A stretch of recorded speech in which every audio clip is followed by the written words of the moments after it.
Hello, I'm Riley, and this is the Diegetic Advancement Podcast. Hello, and welcome to the Diegetic Advancement Podcast.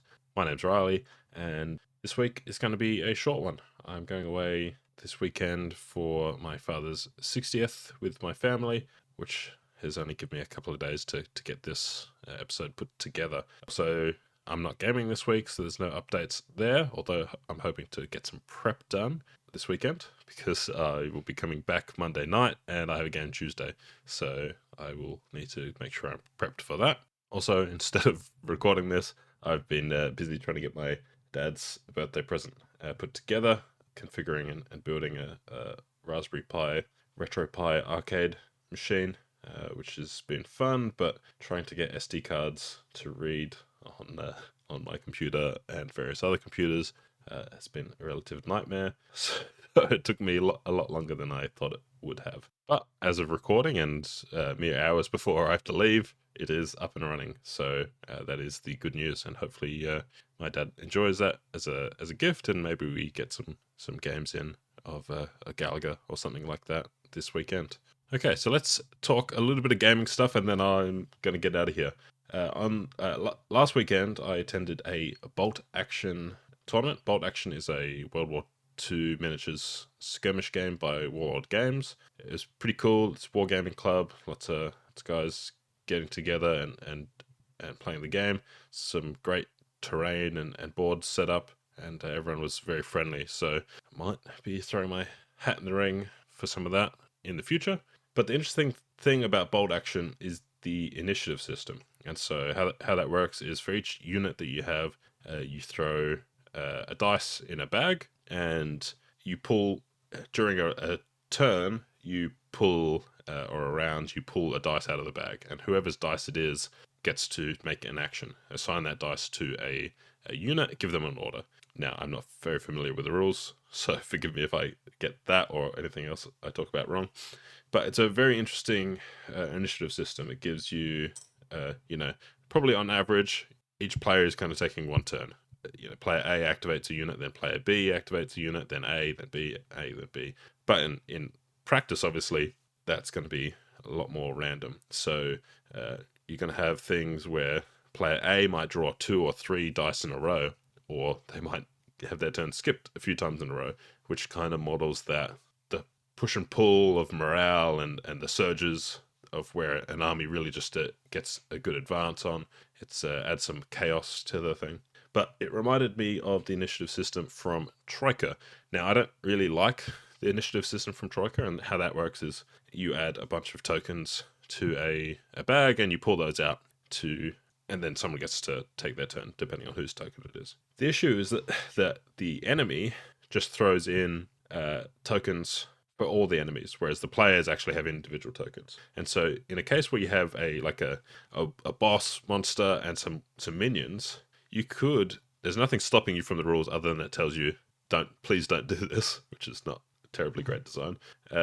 When you pull the tokens that the minions added to the pool, you could just assign that to the boss monster.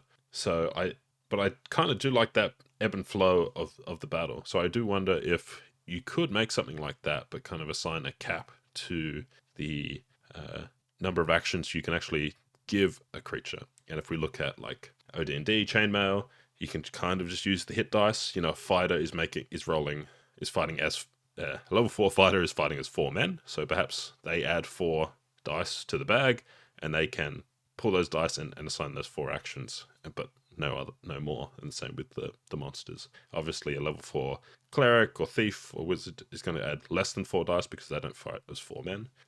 It could be very interesting, though I imagine it would slow down combat a lot, especially if we're going to use the sort of roll to hit, roll to damage. Then it got me thinking, obviously that makes me think, okay, well, into the odd, maybe we just roll damage when you pull your die, and that's going to speed things up, make things more decisive. Or you could have like sort of an opposing test when someone gets into melee, and whoever wins gets the damage, so there's always some sort of consequence rather than a miss. But I also kind of dislike the way that Troika's stat system works, and I think it's kind of a bit too swingy in terms of the difference between a good and a bad character. And I had seen a suggestion to kind of fix this where two of the stats are kind of dependent on each other, where if you roll really high for your skill, let's say, then your hit points, again, I can't remember what the actual stats are called, they are lower. And if you roll high for your hit points, your skill would be lower. Which then got me thinking, okay, that's kind of interesting. And then into the odd, could you make a character with one die roll? And so this is what I want to present today for criticism, feedback, just as an interesting thought. Imagine a character with 3 stats, very similar to how Into the Odd does it, although I guess they've got hit points as well, but you've got like a strength, a dex, and a will. If we reflavor those, so strength is just like your physique, or your sort of strong physical attributes. Dex, we can turn into skill, and will, we can kind of keep the same.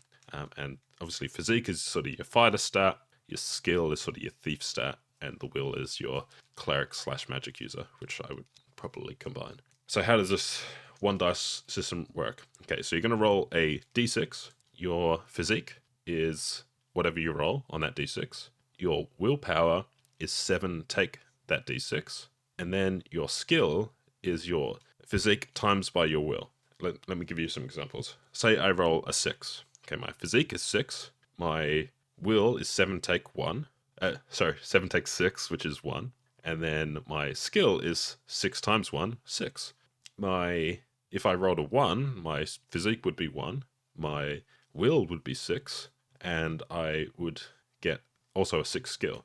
If I rolled a 3 or a 4, then I would have a 3 and a 4 in physique and will, depending which one I rolled. But 3 times 4 is 12. And so with that one die, if you roll high, you're going to get a good fighter. If you roll low, you're going to get a good magic user. And if you roll in the middle, you're going to get that all-rounder with a high skill. Obviously, the skill is a bit funky in that you really can only get a 6, a 10, or a 12. I'm sure there's some more elegant way to handle that. Obviously, addition, it doesn't matter. You're always going to get a 7. Okay, actually, if you do the difference between the numbers, so when you roll a 4 and a 3, it would be a 1. If you roll a 6 and a 1, it would be 5. So you could do 6 take that difference, or is it 7 take that difference? Yeah, something like that is going to give you somewhere in the range of that 1 to 6. Sorry, I'm just thinking as I record. So now you've got 3 stats that range from 1 to 6, where you kind of get these extremes when you roll the high, the low, and the medium. Obviously, you've got that 2 and a 3 in there. 2 and a 5 in there to vary a little bit. Very. I don't know if that would actually be interesting or good, but it does guarantee you to kind of get a good character, right? Obviously, we don't know what these stats do and how they affect the game in this proposed system, but because they're all reliant on each other, if you roll a low stat, it means you're going to get another high stat. Or if you roll average stats, you're actually going to get a good skill, right? So that's that. And with that, I'm going to leave you. I've been rambling because I think I've got about 30 seconds before my daughter gets up and I need to finish packing. And I'm in a rush. So thank you very much for listening. Next week, I think we will return to the normal program. Bye for now. I'd love to hear your feedback. You can reach me via Spotify, SpeakPipe, Discord, or email. Those details, along with everything I've talked about today, are in the show notes. Thank you so much for listening. Bye for now.